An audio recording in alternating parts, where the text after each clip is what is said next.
আসসালামু আলাইকুম ওয়া রাহমাতুল্লাহি ওয়া বারাকাতুহু। ড্রাইভার ভাই, মেকানিক বন্ধুরা, আপনারা সবাই কেমন আছেন? আশা করি ভালোই আছেন। আজকে একটা ইম্পর্টেন্ট একটা বিষয় নিয়ে আবারও আমি আপনাদের সামনে হাজির হয়েছি MD Enam Hossain YouTube channel থেকে। তো বন্ধুরা, আজকের আলোচনার বিষয় হচ্ছে গ্যাস কন্ট্যাক্ট।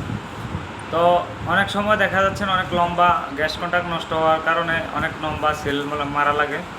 তো বিশেষ করে এটার কি সমাধান দেওয়া যায়?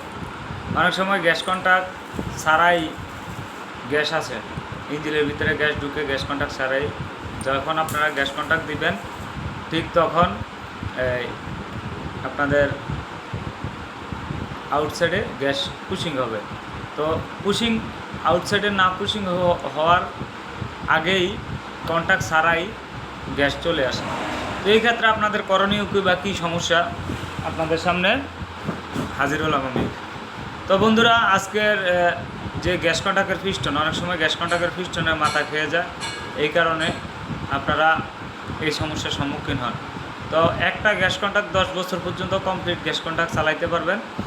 তো শুধু নষ্ট হয় এটা প্যাচ যাওয়া ছাড়া, গ্যাস কন্ট্যাক্টের দুই সাইড দিয়ে যে পাইপগুলা লাগানো হয় ওইগুলার প্যাচ যাওয়া ছাড়া, হ্যাঁ, শুধু এই জিনিসটা জায়গায়, এটার নাম হচ্ছে গ্যাস কন্ট্যাক্টের পিস্টন এবং স্প্রিংয়ের সমস্যা হয়।